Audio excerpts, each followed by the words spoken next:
This is Gary Wakefield, and you're listening to Queer Life Stories.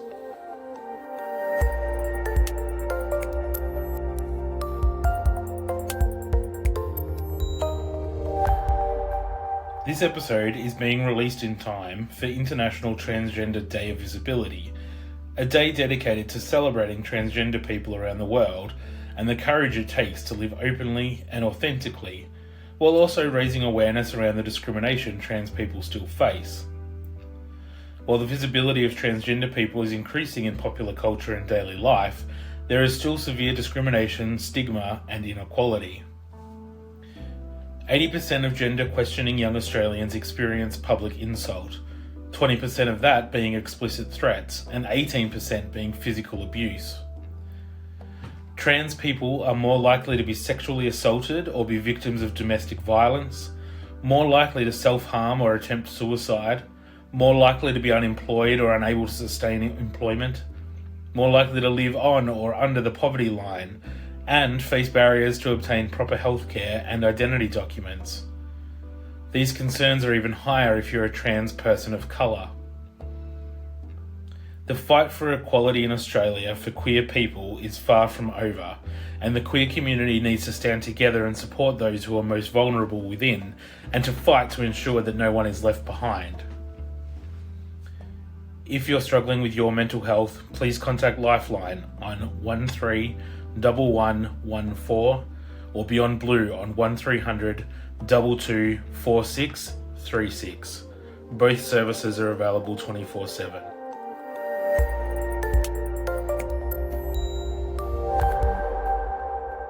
I'm Leah, I'm 21, I'm a transgender woman and bisexual. My family grew up, I was born in Queensland and we moved to Goulburn for a year when I was about 5, and then we moved here and I was living here going through primary school and high school up until about 16. 16 I lived with my grandparents in Queensland for a year to finish grade 12 because school was getting a lot. And I felt like I just needed a bit of a break, bit of living life sort of thing. And then I moved back here, and yeah, that's where I've stayed. I went through Marsden High School, which was a challenge at best of times. But grew up in Burnie mainly, yeah. All my family live in Queensland, so it was just my parents and I and my sister moved here. So I have both set of my grandparents and all my aunties and uncles and extended family. My family is a very big family. My nan is one of 10, and the same with my dad's dad, who's one of 10 as well. So we have a very big family all across Queensland. We even have some family in America. And so my family I value my family a lot. They were very important with me growing up, even if they weren't around all the time. My granddad's sister transitioned 10 or 15 years ago, so I wasn't the first one. It was she was a parent and was at an older age, and so she transitioned. So it wasn't I wasn't the first one. So it was kind of everybody kind of knew what it meant. But being that I was of a younger age and coming to terms with it and being open about it, it made it different. All my family are very accepting. As long as it makes me happy, they're happy, basically. I have actually just noticed in the last couple of months that they're starting to use correct pronouns and starting using Leah, which is really, really good. But yeah, all my family live in Queensland, basically, except us. My parents and I, we're in a good place at the moment. I mean, we've never really ever been bad, but when growing up and not having kind of a queer support group, it made it a little bit more, kind of made the pressure on my parents to know what to do, which sometimes, I'm very grateful that my parents were accepting and allowed me to express myself in the best way possible, even when they didn't understand and were like, oh, do you need to do that? They kind of were never like, you can't. They still allowed me to do that. I kind of came into the fruition of understanding that I wasn't just a gay man at about 15, 16. I tried to play around with the idea of being gender fluid, but I kind of came to terms at about 18 and realised that it wasn't that I wasn't not a boy. I wasn't a boy. It was more, it wasn't that I wasn't a boy, but I was never one to start with. I remember didn't know how to verbalize it, even though my family all knew what trans was. I didn't know how to verbalize it to my parents because I'd just come home and I was just like, oh God, what's going to happen? And it's always that fear that you never know what the reaction will be. So I wrote a letter to both my mum and dad, ran to the toilet, hid for a little bit and came back. And my dad just gave me a hug, and I just remember crying because I was just like, my dad has been very supportive, and I probably don't give him enough credit. Mums are usually a little bit more understanding with anything like that, but my dad has definitely made me more aware that there are some good men out there. He is learning, he's trying, which is better than a lot of other parents do.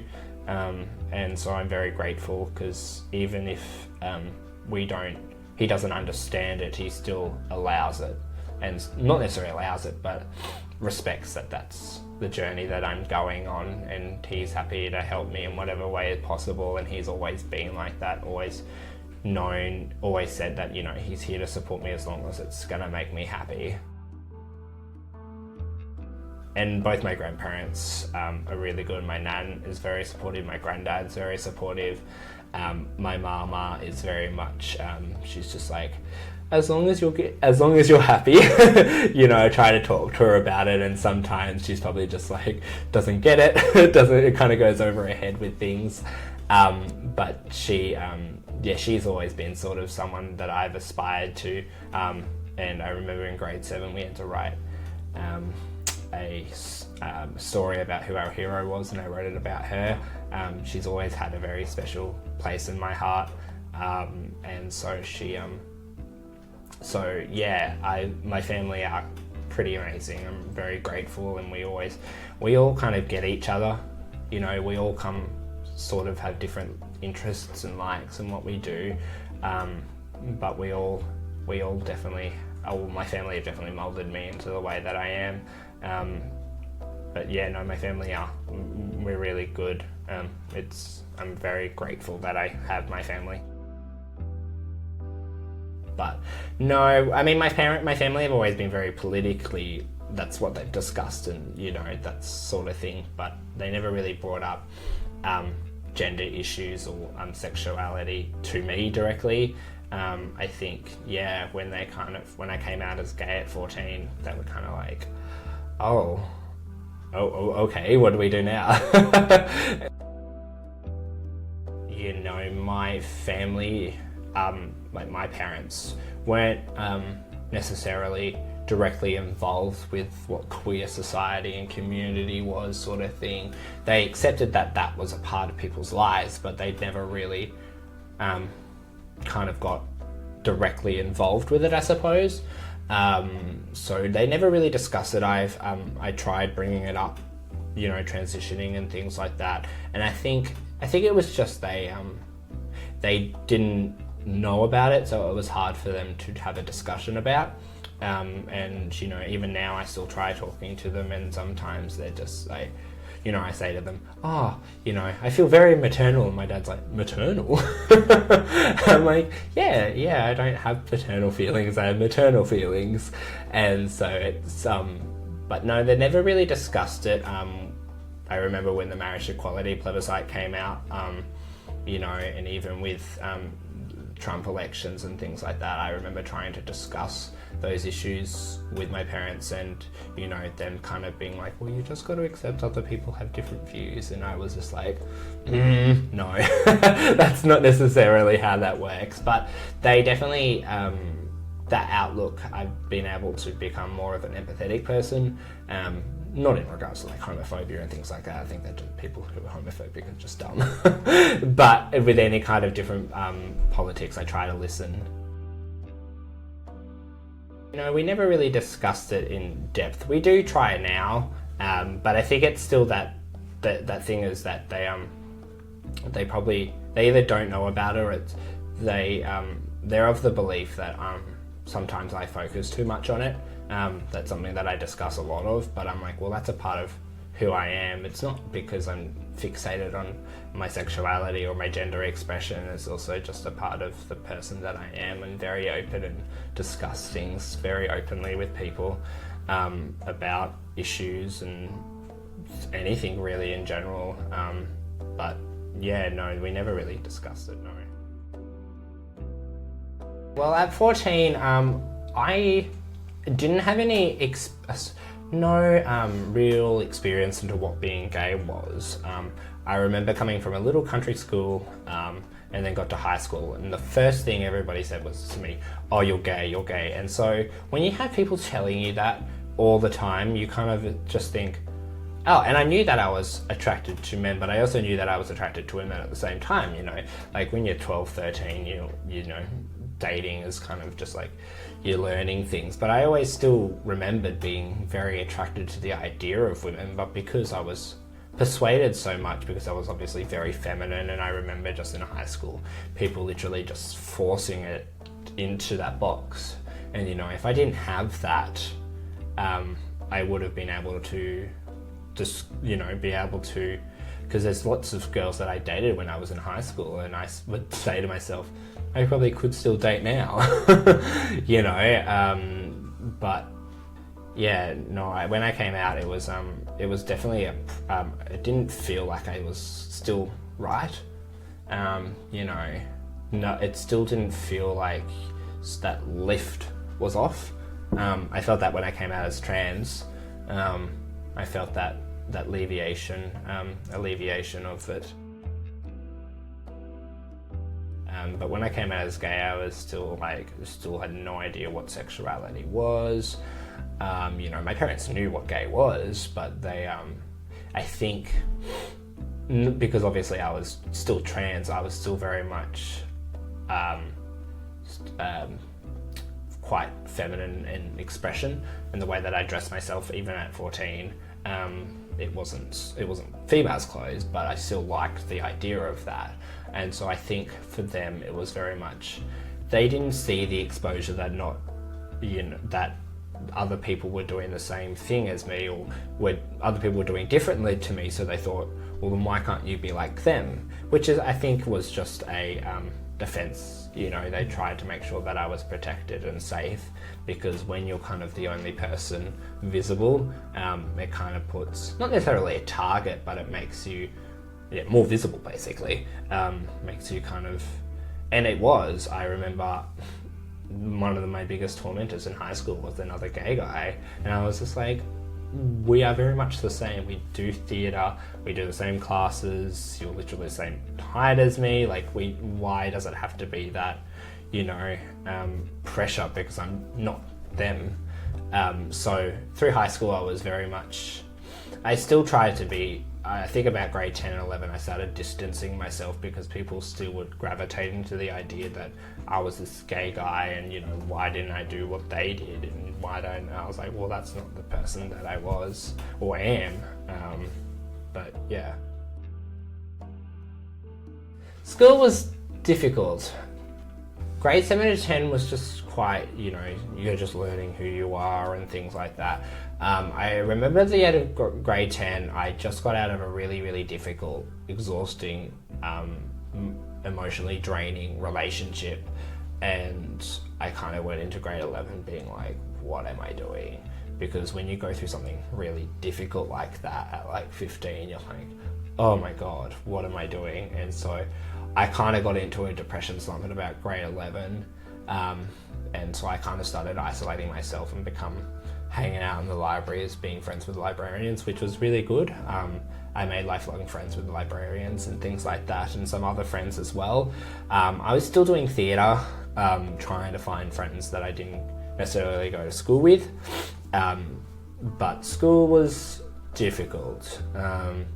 Grade 10 and 11 were definitely the years where I struggled. I went from being an average A-B student to about a C level student, because that's when I started becoming very anxiety ridden, and I think even just remembering as a child, I've always been that very attention to detail, very paranoid, making sure everything is correct so it's all right sort of kid. And then my anxiety got really bad. I was very depressed in grade 11. At that time, grade 11, I think, was when they were starting to announce, 2015, it would have been, starting to talk about the marriage plebiscite. And our school and this church that it was associated with were getting involved with the "it's okay to vote no" thing. And I used to remember grade 10 and 11, everybody saying that, they're okay with me being gay, but, I couldn't hold hands with my partner. We had to leave room for Jesus. Yet, all the other straight kids were able to do their thing. And I was strong enough to say, well, that's not okay. I remember people being uncomfortable with the way that I spoke about things, even though they were the ones asking questions, and other people complaining. But then when the tables were turned and some straight person wanted to speak about their experiences, everybody didn't bat an eye. He's just a dude, that's what they do. And I'm just like, well, what's the difference? There's no difference. And I think that's why I became a little bit isolated in grade 11, because it made me feel like it was me against them sort of feeling. But then when I went to grade 12 and I moved to Queensland, things started to turn around. I started meeting people who were really accepting. I started dating somebody in grade 12 and that didn't work out, and so but that wasn't necessarily the big thing in grade 12. I just remember going to the school and all the teachers and everybody not just accepted me as a queer person, but just as me, as my personality, the way that I was. I was doing really well at school. I was doing 6 subjects in grade 12 and 4 pre-tertiary subjects, and I wasn't even getting an ATAR. So I was still doing all these really hard subjects for basically no reason. But I was doing really well. I was getting all the leads in the school plays. I came up with ideas for shows. They asked me to co-direct a school production that was going to go be seen by other schools. I was doing really well in grade 12, which I think when you're in a good mindset and you know that you're safe and you're comfortable and you're okay, it made me feel more relaxed and able to be, well, now I can focus on school because I know that I'm safe. I'm not having to fight to be valued as a person, which it was like at Marist. I had to fight to be seen as valid. And good thing with me moving as well, I also made a lot of internet friends, because when I didn't know how to meet people here, especially in grade 11, you can't use dating sites or anything. Not supposed to be. And so I remember just becoming friends with a lot of people who lived in Brisbane, and I knew that that's where I was going. And I have made some really lifelong friends through the internet, basically just adding them on Facebook or, having an interest in something and being able to communicate that. I made some really, really good friends who have always been really supportive through my transition, through everything. Who still, some of them I still haven't even met yet, even though I lived in Queensland for a year and then I've been there multiple times back and still haven't had the chance to see them. When through the end of grade 12, those feelings of still not knowing who I was started to set back in. I knew I was coming back home. I decided that I wasn't going to uni. I couldn't find any jobs. I was like, well, at least if I'm back with my parents, at least I know that that's, you know, somewhere comfortable. And I was kind of just like, didn't know what I wanted to do, where I wanted to go, what was going to happen. And so I, for the first time, started getting into doing makeup and expressing myself through that, and my nan actually let me use some of her makeup for my grade 12 formal, and that was the first time that I really felt comfortable. You know, I was still wearing a suit, still wearing boy clothes, but I felt a kind of, it was one of those moments where I was like, oh, that was kind of clicked. So then when I moved back home, a week before my birthday, and so when it was my birthday, I got money. I was like, right, I'm gonna go to Kmart. I'm gonna buy the cheapest makeup possible and play with it. And I did. I remember especially just summer, and when I first moved back here, I didn't have a job, so I was at home most of the time, and I would just spend most of the time just doing makeup, playing with clothes, different ideas, and so that it started to make a little bit more sense that it wasn't because I was just interested in makeup. It was the way that I felt when I was wearing makeup, and it felt like I was a completely different person that made me feel like I was a better person. And I was always under the belief sort of thing, doing theatre, watching shows and being like, I want to be them, why can't I be them? And I always thought it was because I was a boy, and I thought, oh, if I was a boy, I'm never going to play those roles, I'm never going to do that. And then I kind of actually realised, watching Lady Gaga's performance at Coachella, I was watching it and started crying, and I was just like, it all clicks. It made me realise it wasn't because I was a boy. It was because I was a boy, but it was because I didn't want to be a boy. It was never about being a boy, and it kind of all was like one of those moments where in a movie where you're like, everything kind of just clicks, and it's like, oh wow, that makes sense. And so I always knew what trans was, and I didn't know how I was going to go through my transition, how far along I was going to go. So I suppose I came out as trans, started expressing myself, you know, lots of makeup, high feminine clothes, dresses, etc. Playing with that idea, and then I moved out and was able to support myself and start doing it here and just being able to do my thing. And then I kind of came to the realization that, you know, I was doing this because I was trying to abide to what society thinks a woman should be and what women are seen as. And then I kind of just started thinking, well, you know, that doesn't necessarily equal being a woman wearing makeup. Women can wear makeup or they can't, or they don't have to have long hair and they don't have to wear dresses. And so I started kind of, not necessarily backtracking, but kind of still buying feminine clothes and still trying to present as female as possible, but came to the realization that I'm not passing at the moment, so I don't have any kind of pressure on me to be a specific way. I could just do what I wanted and was able to express myself in that way. And I always say to myself, if I didn't get dumped in grade 12, I probably wouldn't have known that I was trans, because when you're with somebody, it's hard to think about yourself when you're always thinking about somebody else and what someone else will feel about that. And I think I kind of, my point was, even in the relationships that I was in high school, I was just like, oh, I'm definitely the girl in the relationship, and then started talking to other gay men, and they're like, that's not how we feel, we're still both guys. And I was like, oh, okay, well, I think that makes sense, and I think that kind of pinpoints what the issue is there.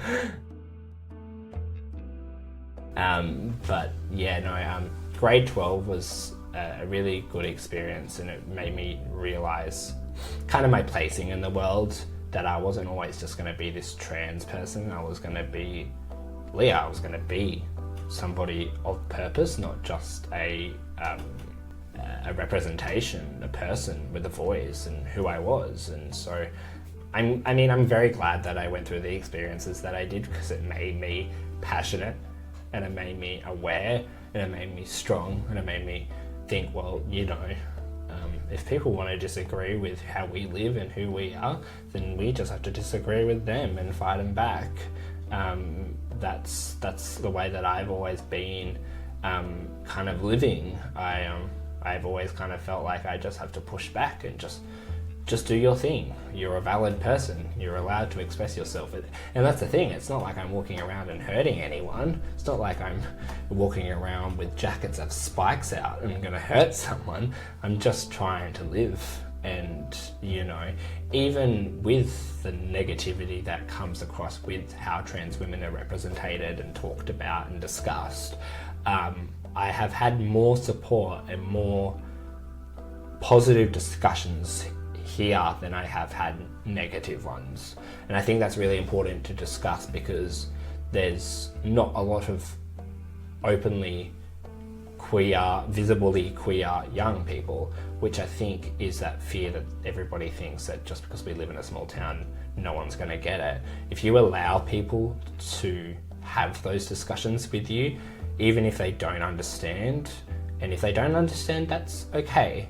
That's how the world goes around. Everyone doesn't understand, but as long as they accept and allow you to be your person, I've always been lucky that I've had really good allies. Like my best friend Bradley, he's straight, and he's the kindest person that I've ever met. He listens to absolutely everything, even if he doesn't understand it. And I think it's really good to have those allies that are not in the community. Allies are how people learn, and I have lots of allies and have created lots of allies just because I've been able to have an open discussion with people about things and be honest. And I think that's how I've been able to live myself honestly, is because I've always been able to be honest with others. And I used to get into lots of Facebook fights with people. I see it. You not necessarily disagreeing with what I'm saying, but disagreeing and being invalidating. You see the slight remarks, you see the slight humour that people use. When it's not humour, it's derogatory, it's not nice, it's not kind. I see it. Something came out about when there was, people worrying about World War III, and they had this list of different people, and they were like, trans people won't fight because they're not men, or they're not women. And I was just like, you do realise how many queer people are involved with military, with army, with navy, and you're just invalidating them because of what the media wants to represent you as what trans people are. I have never met a trans person who has been angry and just yells at people. On the other token, I've not really met many trans people, but I've never really interacted. I've seen people who are angry and they get it, but they're not violent, which is what, is the same thing with feminism. Everyone just thinks that someone who's a feminist is now someone who wants to hate men. Well, then no, someone has taken that out of context, and now that's what you believe that out of context representation is. You need to realise that that's not what that is. You have to draw that back in and realise, but not everybody, again, is that cares. I had to come to the realisation is, if they want to say those things and they know what those things mean, they're saying that. They're not, I didn't realise. They're saying that. That's what they're trying to say. They're trying to make people feel invalid. And I had to just come to the realisation that, that's fine. If you want to make me feel invalid, that's fine. I just have to validate myself more. You just got to fight fire with kindness, basically. As much as sometimes you just want to be like, fire with fire. Even in the queer community, it's just that. People call it the gay community when it's not just gay people. There's so much more to the community than just gay men or gay women. Bisexual, bi-erasure is a huge thing, and trans women and men is a huge erasure as well. You know, I read up somewhere that in any kind of violence in regards to a trans person, 85% of the reports have misgendered them the time, you know, and it's invalidating, not being able to be represented in the correct way. But if you discuss people why those things affect you, you know, it's really hard sometimes to be able to discuss what hurts in a polite, I learned that, and I mean, I've always practiced it, but I watched the Australian Story with Courtney Act episode, which was, I don't know when it was released, but I watched it last night, the night before, and that's how she approaches things, or they approach things, as they say, well, you've just got to be polite with people. You've got to allow people to listen, because no one's going to listen to you if you're screaming at them. And I've learnt that. I've learnt that with my parents. My dad and I butt heads consistently, and we just yell at each other, and neither of us are listening. You know, that's still a masculinity, or I don't know if it's just masculinity, but that's still a trait that I've learnt from growing up as a male. But, you know, it's so much easier to be able to discuss things if you're polite and you're calm. And obviously when things are really, really hurting you, it's so easy to get angry, because you want to shake them and just like, please listen, just listen. But people need to start learning how to be kinder with people and allow people time. Not everyone's gonna turn around. I'm like that, you know, I don't understand why people straight away can't just change pronouns. But then I catch myself still doing it. Still, you know, not using Leah as the word, you know, not using the correct pronouns to introduce myself. And, you know, it's time. People take time. People learn things. As long as they're trying and they're learning, you're just got to give people credit to allow that. And that's, I think, I like to think that we're becoming a little bit more of a society, especially in Australia, where we listen.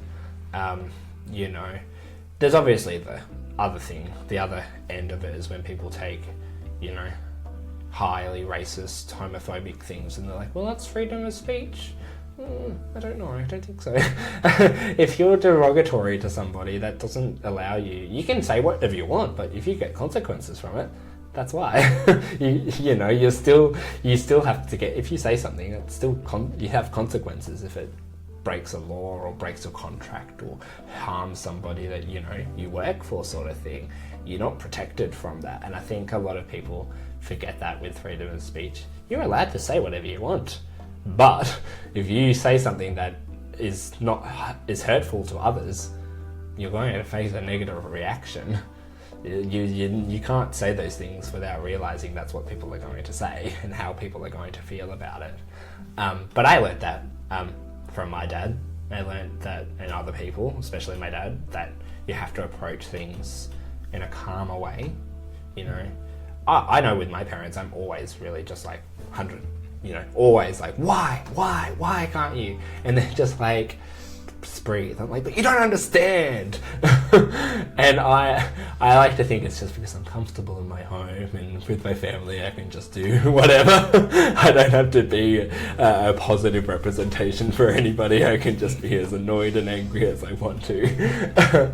But I've had to. You have to allow people. If people want to learn and people want to accept you, then they'll come around.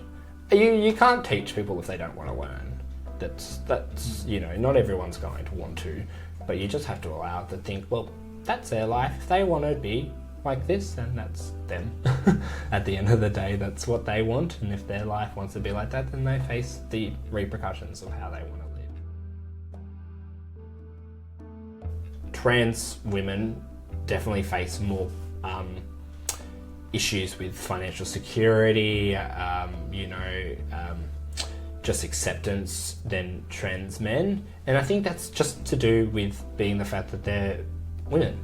At the end of the day, society doesn't respect women. Society doesn't validate women. It's consistently trying to undermine women and has for ages. So then when someone's trying to be a woman, then that automatically, that's that misogyny. and that's sexism. And I think that's why trans women get it. It's got nothing to do with somebody's fears.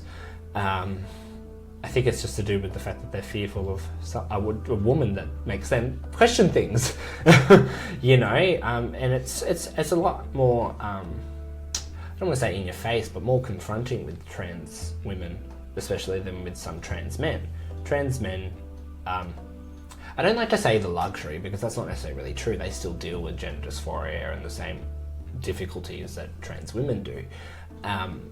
But society accepts men and accepts people who present male and masculine, whereas they don't with women, you know. As soon as you look at the tabloids and you see newspapers, and the way that they talk and represent women is so far more demoralizing than what they do with men. And I've grown up listening to people like Madonna, Lady Gaga, Taylor Swift, and you notice the misogyny and the sexism with female musicians than you do with males. And you notice it, and it's so blatantly obvious. And I think that's why trans women face more difficulties, because they have to not only have to deal with being trans, but they have to deal with the way that society will accept them as women. And it's so hard. It's that idea of what they think a woman is. I remember when I cut my hair all off, I was bald. I'm not bald, but just had really short hair. And I remember every person who would say to me, you know, oh, you're trans, but you don't have long hair. I was like, do all women have long hair? Just because, and so that's how I learned, was like, well, I could try as hard as I want to be what society thinks a woman should be, but that's not who I am. You know, I'm not always gonna wear 30-inch long wigs. I like having short hair some days I like having long hair.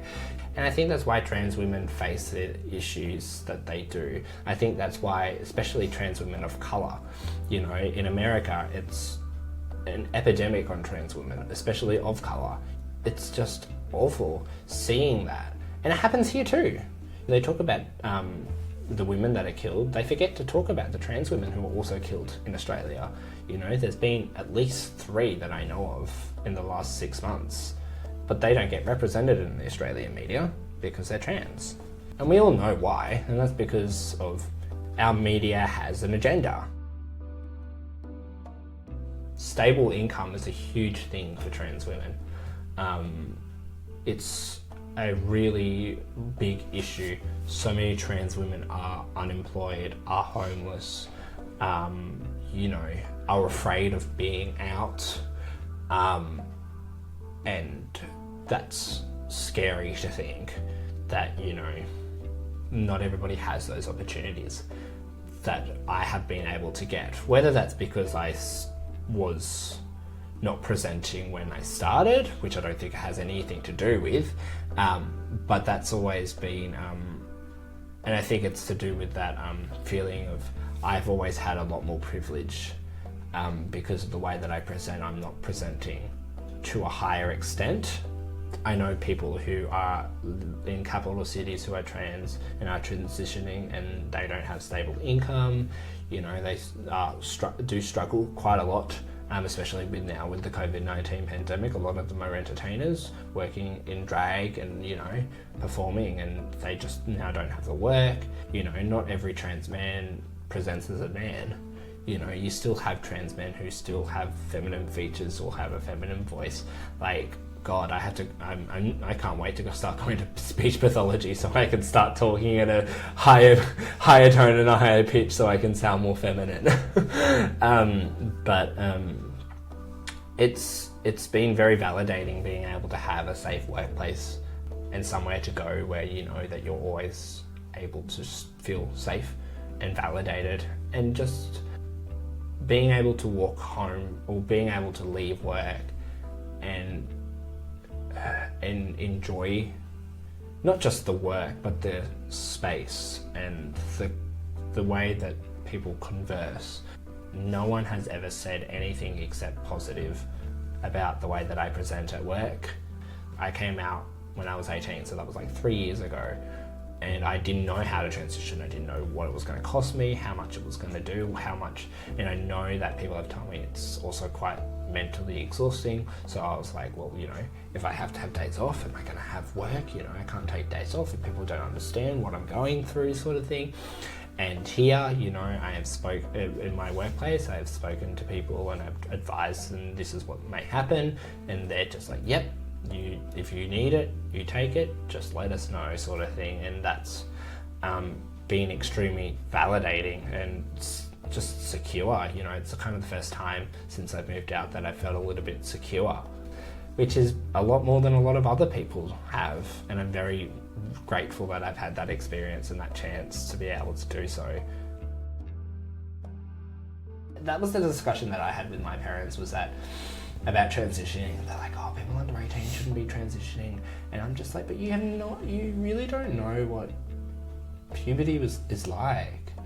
I remember going through puberty just having no idea why I hated it, why I hated any kind of hair, or then why did I feel self-conscious that I didn't have hair, or what was going on, why did I feel so negatively about my body and myself. And that's the thing, I never felt like I had like any kind of eating disorder, but I specifically tried not to make my body change until I was 18. I tried, you know, my dad used to say to me, oh, you know, why don't you go work out? Why don't you go and do lifts? Why don't you go exercise? Just, you know, I used to be like, no, I don't want to change any of my body. I just want to keep it the exact same. I don't want it to change because I was tall and skinny, which allowed me to feel more feminine presenting. Not that females aren't not that, but I was like, no, don't change my body. I want it to keep it the same. And now that I've moved out and I can feed myself, I'm like, oh God, my body's changing. I'm gaining weight. What is going on? And I'm just like, oh no, my body is changing. And that's why I'm like, HRT now. Let's stop it before it gets worse. I started becoming friends with people in theatre who have now came out as queer or in the community as however they present themselves. And I used to think, like, going through high school and just being like, and they're like, oh yeah, I'm known all the time. I'm just like, why wouldn't you tell me? You know, so I didn't feel like I was the only one.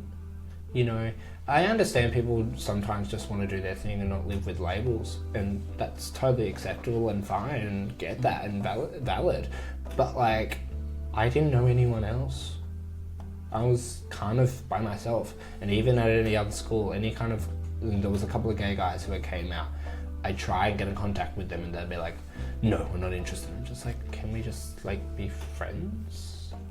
But I didn't know how to be friends with other gay people because I didn't know how to be friends, you know, kind of with people who were like me, because my first experience with meeting another gay person was that I dated them. So it was kind of like, oh, I have to date them. That's the only thing. That's the only way that's going to work. But I get that now still, even with other gay men. They don't even want to talk to me. You know, I see them. I have friends who I'm very close with, but if I see them in person, they will just be like, hi, and that's it. And I think, and even when like I go out with them and it's just like small talk, it's just like, hi. And I'm just like, we have had in-depth conversations about life, and I thought we were really close. And it's kind of just like, I kind of got to a point where I was like, am I pushing people away? Is me being trans pushing people away? Is what my life is going to be like if I keep living here? Am I consistently never going to have friends who are comfortable with being out with me? But then I started becoming friends with people who were just, they were allies, and I became friends with a couple of guys who were straight, you know, as for me being like, again, oh my God, they're so nice, I must date them. That must be what's happened. And I have told all of them that's how I felt. And then it's just kind of been like, no, we'll just be friends. And, you know, and that's the expectation, is that because I'm friends with them, they think that, so everyone thinks they're gay. Or we're dating. I'm like, but we're friends. We're just hanging out. We're not being romantic, you know. And then we kind of go along with it, and they're just like, oh, I love it when he does this, and they'll post it on Instagram, and just, you know, kind of just play along with that narrative, because you're like, it's stupid. It's been weird having lots of male friends, but then it's interesting because I have lots of straight male friends, but then I have been friends with, or had known and got to know lots of other gay or bi men. But as soon as kind of I'm visible and we're visibly seen together, it's kind of, you know, pushed back, don't know if I really want to be, you know. And I've got a friend who has said that their mum has seen me in town and they're like, really lovely, and she thinks that you're really amazing. It's like, so why didn't you come over and talk to me if you saw me in town? You know, it's that, like, you know, you want to feel validated, and not just this thing that people look at and it's just like, you know, an animal in a cage. Oh, they look amazing. Like, I'm a person. You can come talk to me. I'll say hello. I won't bite. You know, Yeah, exactly. It's kind of, and that's what I get all the time now. As soon as people have seen me or have met me once, it's like, we're friends, we're going to hang out, we're just going to be like this, we're going to be besties because you're so open and you're so amazing. And I'm just like, hello, I'm Leah. Yeah. You know, you want to still get to know people on a personal, you know, level. You don't want to just be this trans person and they're so out and they're so lovely. And I get that, the support is really good, but I would also like to be known as a person and still spoken to like I'm a person and valid, and you know, not just something that someone can look at and think is pretty but never touches. I obviously, growing up, I was very much involved with what gay men did, and I was looking at it growing up, seeing what was happening, what was changing, and I just saw, you know, these gay men were just coming together, going out, getting drunk, and then not doing anything of some substance. And I was just like, I don't want to be involved with that. That's not what I like. If you want to go do that, that's fine. You go do your thing. But that's not a community to me. That's not what a gay community is to me, or a queer community. And I was always very much of the belief that being queer should connect everyone, you know, allies as well. It's not just, you know, I see it all the time. People are like, oh, we don't want straight women at gay bars. I'm like, okay, well, obviously you've never faced any injustice where straight women have actually helped you. You've obviously been able to be comfortable enough in your life where you've never had to have that worry of allies. Great for you, but not everybody else feels the same. You know, I like having other queer people just as much as I like having straight friends. You know, you like things because of who they are as a person, not their sexuality. You know, it's the exact same, that discrimination against others because they're not. And I'm just like, you're making it actually worse. Come back to the community and let's discuss things. I think it's really important because I wish I knew. I wish I had a community of people to talk to. I always was very afraid of it. I know that when I first came out, my mum was like, why don't you start getting involved with... I'm like, I don't know how to meet other trans people. I don't know. Where do I find that information? Who do I talk to? Where? And the first thing was like, why don't you go talk to Leslie, like my aunt? And I was like, she's trans, she'll probably get it, but she is also she was probably about 60 at the time. You know, she's doesn't see if I want to meet people, I want people my own age. Now we kind of are at an age where we can start coming out at a younger age and start transitioning or start expressing yourself in whatever way you so wish and love whoever you want at a younger age. And so I think having a queer community is really good. It'll also not only give queer people like a sanctuary, it'll also make people aware that Tasmania is not just there's no gay people. You know, a lot of people think that because there's only Hobart and they have flamingos, that's it. That's where gay people are. I'm like, no, we're everywhere. You know, queer people are everywhere. We're not just there. I know when I had my friend Hayden did drag nights in Launceston a couple of years ago, and I started first meeting other queer people and I was like, oh my god, there's other people, there's others, you know. And I was just like, even if they were just bi women, or if they were just allies, or you know, or they were just drag queens, and I was just like, but that's still part of the community. That's still really good and valid, and that's what I want. That's what I would want from a queer community, is people just for a chance to be able to openly reach out. Just because we have marriage equality doesn't mean that all trans people are validated. You know, I'm trying to figure out how to change my name. And I know in Tasmania they changed the laws that you can change the gender on your birth certificate without invasive surgery, so any kind of surgeries. But I was born in Queensland, which it hasn't changed. So for me to do that, I would have to have invasive surgery. So I could go and legally change my name, that's fine, but I wouldn't be able to change the gender on my birth certificate, which is like, well, that's kind of the point. And any kind of surgeries is looking at least 5 to 10 years away.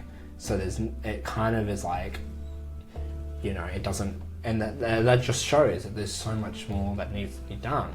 You know, I know when the Tasmanian government put out that they were doing that, they were changing the ways that people can change their genders, or they were given the option for people to have a gender on their birth certificate. Yes, their sex would still be valid for doctors and people who need it if they're needing it medically, and I just remember people just being like, no, people need to know what their genders are, and I'm just like, no they don't. Do you know how much it would be nice for just a kid just go and say, hi, my name is this, not, oh, I'm a boy? Because imagine if they were wearing makeup. They're just like, oh yeah, if I was like a child and I was involved with makeup and things, I'd just be like, hi, my name is Leah. And there would be no, you know, oh, you're a boy in makeup. They'd be like, is he a boy? Is she a girl?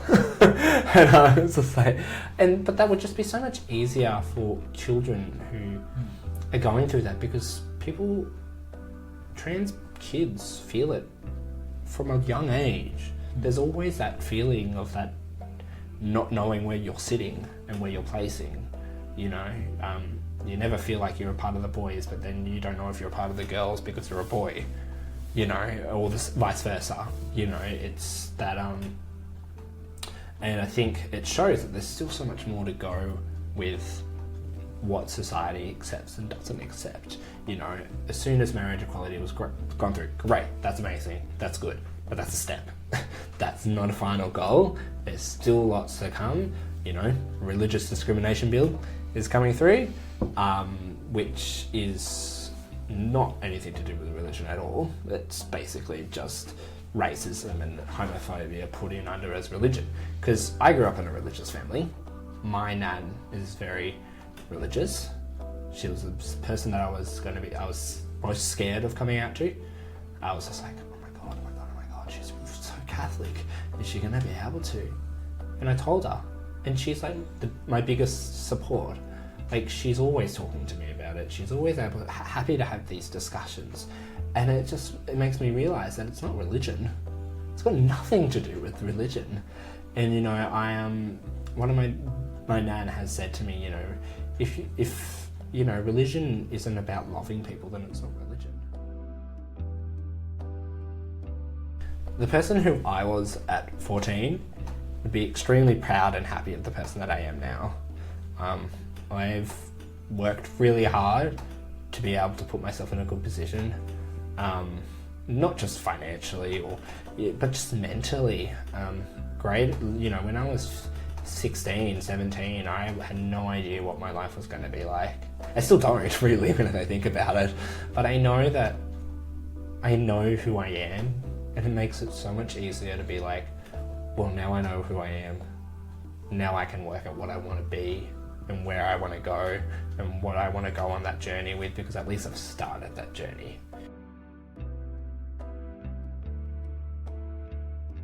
Do you have a message to anyone listening?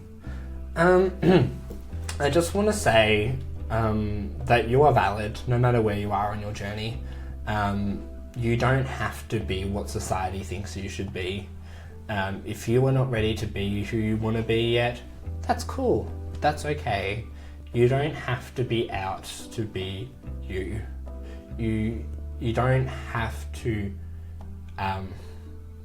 be a different person because you're not ready. You should still feel valid, and I get the fears and the anxieties that come with not being able to be you because you're fearful of other things, and I get that. But what I've always realized is that I would rather die being who I am than living a day as who I'm not. You know, I would rather be able to go and feel like I'm living every day as authentic, but taking that day at a time, not feeling like I have to be at my journey's end at a specific time. You know, everybody has different things, and best thing I would say is allow yourself to work, allow yourself to feel, allow yourself to just talk about it, try and talk about it, even if it's not with, even if you feel like you don't have anyone to talk to, try and reach out, try and find support. You know, I'm very happy to talk to anyone who's struggling with their identity. You know, I get it. It's a really confusing thing to feel like, well, why don't I work? Why do I not function the same way as everybody else? But also realize there are lots of really positive things about being queer. It allows, I think, being queer, I don't think it's being queer is superior to being straight, but I think being queer allows you to feel differently. I think it allows you to be more empathetic if you allow it. You've got to allow yourself to feel and go through that process. Being trans is hard. Being queer sometimes is just hard, but you still got to do it. You can't not discuss who you are, because it'll lead away and it will get to you, and you'll get to a point where it will be too much. Just allow yourself to breathe, take each day at a time, and just be who you are and what makes you comfortable. Don't push yourself out if you're not ready to be pushed out. I was pushed out. You know, I was told that I was gay at 14 and that was it. That's all everybody would think about me, and that's still what people still think about me. And you know, I say to people, oh, you're queer, and they're like, oh, you know, what does that mean? I was like, well, being a bisexual transgender woman is a bit of a mouthful. It's a lot. And it's a lot for people to process being trans and bi as well. But who you are makes you who you are.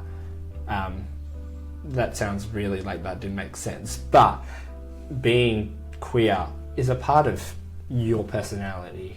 You know, I grew up not knowing my place in the world because I didn't know where I wanted to go and where I wanted to be. But then I came to the realization that makes a part of me. That makes who I am, not being the same as everybody else, but then trying to find those people that may not be the same, but they get you. They get what you're going through.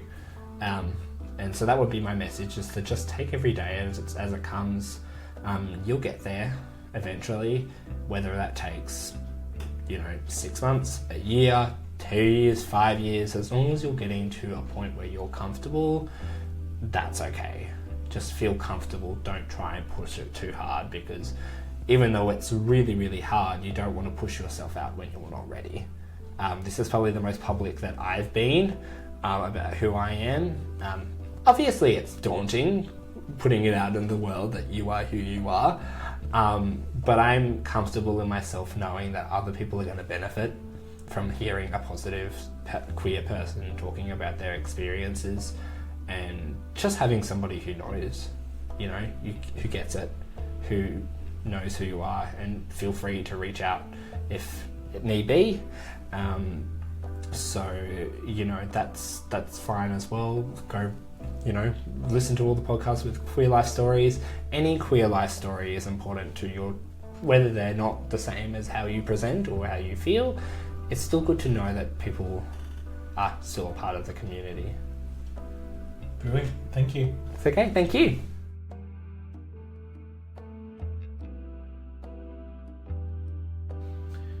If you're struggling with your mental health, please contact Lifeline on 131114 or Beyond Blue on 1300 22 4636.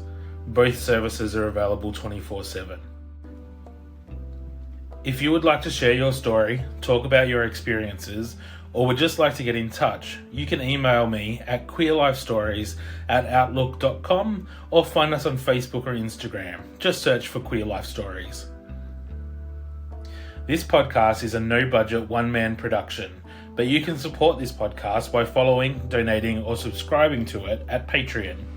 That's Patreon/Queer Life Stories. If you are listening in Northwest Tasmania and would like to be part of an LGBT+ community, social and support group, search Facebook for Northwest Pride. In Tasmania, if you want support for your sexuality, gender or intersex status, you can contact Working It Out on 03 6231 1200. Q Life provide anonymous and free LGBTI peer support and referrals for people across Australia wanting to talk about sexuality, gender identity, relationships and more. They're available 3 p.m. to midnight every day on 1800 184 527 or web chat with them at qlife.com.au. You can hear future episodes of Queer Life Stories at Stitcher, Spotify, Apple Podcasts, or wherever you get your podcasts from. Please follow, rate, and review. It does really help. We will be back soon. Take care of yourself and each other.